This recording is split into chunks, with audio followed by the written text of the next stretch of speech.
दोस्तों, डॉक्टर नदीम मियाँ के अलीगढ़ क्लिनिक में आपका स्वागत है। और आज मेरा टॉपिक है role of infertility and Chinese acupuncture. यानी चाइनीज़ एक्यूपंक्चर का बांझपन में क्या काम है, क्या रोल है, और जो इनफर्टिलिटी जो बांझपन है उसको कैसे दूर किया जा सकता है, और जो इनफर्टाइल कपल्स हैं और जो है जो लोग भी बांझपन के दंपति हैं उनको औलाद कैसे मिल सकती है। तो दोस्तों, इसी बारे में मैं बताना चाह रहा हूँ कि चाइनीज़ एक्यूपेंचर जो है वो किस तरह से इनफर्टिलिटी को फर्टिलिटी में बदल देता है, और कितने सेशंस में और कितने समय में, और कितना सक्सेस रेट है, और कितना मरीजों को फ़ायदा होता है। तो दोस्तों, सबसे पहले मैं बताना चाहूँगा कि चाइनीज़ मेडिसिन के अंदर एक चीज़ होती है काई। काई का मतलब है वाइटल एनर्जी। काई तीन इंग्लिश के वर्ड से बना है, CHI काई। काई का मतलब होता है वाइटल एनर्जी। यानी कि चाइनीज़ एक्यूपंक्चर जो है वो एनर्जी के सिद्धांत पर काम करता है। यानी शरीर के अंदर जो ब्लॉकेट ऑफ एनर्जी है, जो शरीर के अंदर ऊर्जा रुकी हुई है, उस ऊर्जा को रिलीज किया जाता है। तभी जो है शरीर के अंदर जो बीमारियां हैं वो कम होती हैं और ख़त्म होती हैं, और शरीर के अंदर जो है नॉर्मल सी आती है। तो हमारे अंदर जो एनर्जी है वो हम उसको दो हिस्सों में बांटते हैं, एक यिन और एक यांग। यानी हमारे शरीर के अंदर दो फोर्सेज हैं, एक यिन फोर्सेज है और एक यांग फोर्स है। तो दोस्तों, ये दोनों जो फोर्स हैं ये पॉजिटिव और माइनस इस तरह से जो है काम करते रहते हैं। ये दो एस्पेक्ट हैं वाइटल एनर्जी के। तो इसके लिए चाइनीज़ मेडिसिन के साइंटिस्ट हैं नी जिंग, उन्होंने कहा था कि ये जो एनर्जी है यिन और यांग, ये एक जो है दोलक की तरह, यानी ऑसिलेशन की तरह इस तरह से जो है चलती रहती है, और जब भी इसके अंदर कोई भी वेरिएशंस आता है तब कोई ना कोई बीमारी होती है।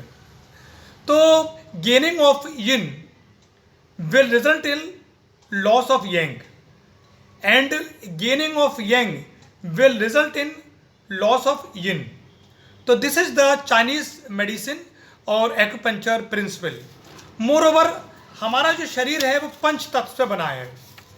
वेस्टर्न यूरोप के अंदर और अमेरिका के अंदर अभी भी उनकी मैथडोलॉजी में ये बताया गया है कि शरीर जो है वो 4 एलिमेंट से बना है, लेकिन इंडिया के अंदर हम लोग 5 तत्व से मानते हैं। तो पांचों तत्व कौन से हैं?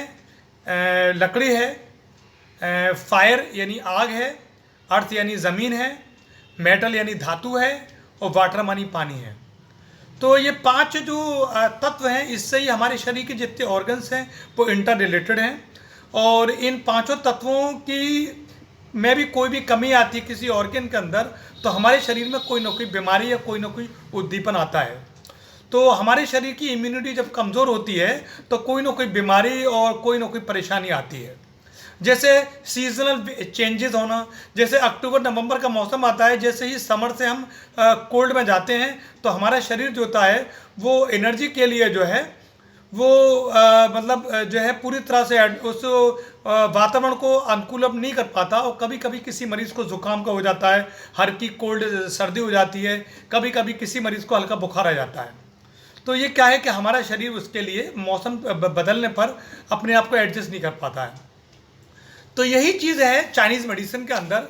तो चाइनीज़ मेडिसिन और एक्यूपंक्चर के अंदर हम लोग जो ब्लॉकेट ऑफ एनर्जी है शरीर के अंदर, उसको हम लोग ब्लॉकेट ऑफ एनर्जी को लिए जो है रिलीज करते हैं एनर्जी के लिए, और इसी के द्वारा जो है सारा का सारा जो है शरीर सही हो जाता है, और शरीर जो है बिल्कुल एकदम परफेक्ट काम करता है। अब यही चीज़ आती है इनफर्टिलिटी यानी बांझपन में। बांझपन 2 तरह की होती है, एक पुरुषों में बांझपन होती है और एक महिलाओं में बांझपन होती है। पुरुषों के अंदर बांझपन के बहुत सारे कारण हैं। फॉर एग्जाम्पल, पुरुषों के अंदर जो है जो स्पर्म होते हैं, शुक्राणु, उनका लंबाई में कम होना, शुक्राणु के अंदर डिफेक्ट होना, शुक्राणु का वजन कम होना,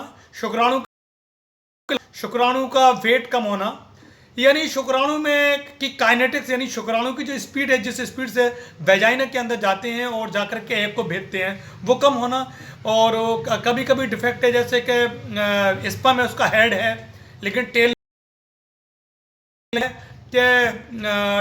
टेल या हेड नहीं है। The deformity which is responsible for the infertility in male, यानी पुरुषों में ये बहुत सारे कारण हैं जो है इनफर्टिलिटी की। दूसरी बात यह है कि एनवायरमेंटल फैक्टर्स भी पुरुषों के इनफर्टिलिटी के लिए बहुत ज़्यादा जो है उसके लिए रिस्पॉन्सिबल हैं।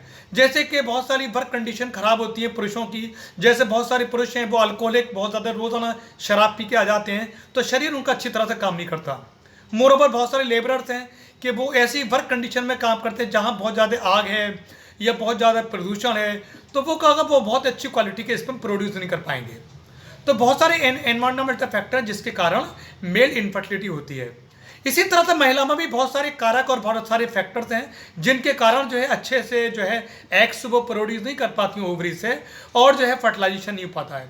बहुत सारी महिलाओं के अंदर जो है फैलोपियन ट्यूब जो ब्लॉक होती है, तो वो नीचों को जो है ओवरी से एग्स नहीं आ पाते यूट्रस के अंदर, और वहाँ पर जो है वो जो है फर्टिलाइजेशन नहीं पाता, वहाँ पर जो है एग और स्पर्म दोनों मिलकर के जो है जाइगोट नहीं बना पाते। ये भी एक फैक्टर है। तो बहुत सारे फैक्टर्स में ऐसा है कि महिलाएं हैं, महिलाओं के अंदर पीसीओडी पॉलीसिस्टिक ओवेरियन डिजीज़ है या पॉलीसिस्टिक ओवेरियन डिजीज़ है, या उनके अंदर जो यूरेथाइटिस है, या यूरेथ्रा के अंदर काफ़ी सूजन है, या ओवरी के अंदर काफ़ी सूजन है, तो वो अच्छे से एग्स जो है महिलाएं जो हैं प्रोड्यूस नहीं कर पा रही हैं। तो ये भी एक रीज़न है कि जो है महिलाओं की अच्छी क्वालिटी के एग्स न देने के कारण जो है वो जो है महिलाएं जो है वो कंसीव नहीं कर पा रही हैं। बहुत सारी महिलाओं का वेट बहुत ज़्यादा है और के अंदर जो है शुगर के लेवल ज़्यादा है, इस कारण भी बहुत जो है कंसीव नहीं कर पाती हैं। तो जब हम मेटफॉर्मिन देते हैं तो जब शुगर का लेवल नॉर्मल हो जाता है वही महिलाएं कंसीव कर जाती हैं। तो these are the environmental factors और डिफॉर्मिटीज़ या जो कमियां हैं, तो ये सब चीज़ें हैं मेल और फीमेल दोनों इनफर्टिलिटी में। अब एक्यूपंक्चर क्या काम करता है? एक्यूपंक्चर को जब हम करते हैं, जब हम नीडल्स लगाते हैं शरीर के अंदर, तो शरीर के अंदर जितनी रुकी हुई एनर्जी है, चाहे पुरुषों में चाहे महिलाओं में, वो सारी की सारी एनर्जी रुकी हुई वो रिलीज होती है और शरीर जो है वो काम करने लगता है। जो शरीर के अंदर ईस्ट्रोजन और प्रोजेस्टेरोन हार्मोन्स हैं जो महिला के शरीर में कम बन रहे हैं, वो अच्छी तादाद में बनने लगते हैं और अच्छा प्रोडक्शन होता है ईस्ट्रोजन प्रोजेस्टेरोन हार्मोन का ओवरी से। तो वो महिला को जो है एग्स अच्छे हेल्दी होते हैं और वो कंसीव कर जाती है। इसी तरह से पुरुषों के अंदर जब हम जो है जब हम उसका चाइनीज एक्यूपंक्चर करते हैं तो क्या होता है कि पुरुषों के अंदर जब उनका ब्लड का सर्कुलेशन अच्छा होता है, एनर्जी अच्छी रिलीज होती है करते हैं, और जब स्पर्म पुरुषों में अच्छे बनते हैं, स्पर्म की लंबाई अच्छी होती है, वेट अच्छा होता है स्पर्म का, स्पर्म की काइनेटिक अच्छी होती है, तो स्पर्म की ओवरऑल हेल्थ अच्छी होती है, तो वो क्या करता है कि एक बार में ही जाकर के एग को जाकर के भेज देता है और फर्टिलाइजेशन होता है, जाइगोट बन जाता है। वहीं से 2 से 4, 4 से 6, 4 से 8, 8 से 16, 16 से 32, 32 से 64, 64 से 128, 128 से 264, इस तरह से कि सेल्स का मल्टीप्लिकेशन होता है। और जो है इसी तरह से गैस्ट्रोला ब्लास्टोला, इस तरह से सेल्स जो है मल्टीप्लिकेशन इस तरह से जो है बढ़ता है। 3 महीने में जाकर के बेबी अच्छा हेल्दी और उसके ऑर्गन्स जो है डेवलप होने लगते हैं, और जो है 3 महीने के बाद में महिला जो है वो काफ़ी चांसेस होते हैं स्टेबिलिटी के। तो जो ऐसे इनफर्टिलिटी के मरीज़ हैं जो बहुत लंबे समय तक जिनको औलाद नहीं है और वो कंसीव कर जाते हैं, तो वो रेगुलर अपने जो इनफर्टिलिटी का स्पेशलिस्ट डॉक्टर्स के टच में रहें, वीकली विजिट पर जाएं।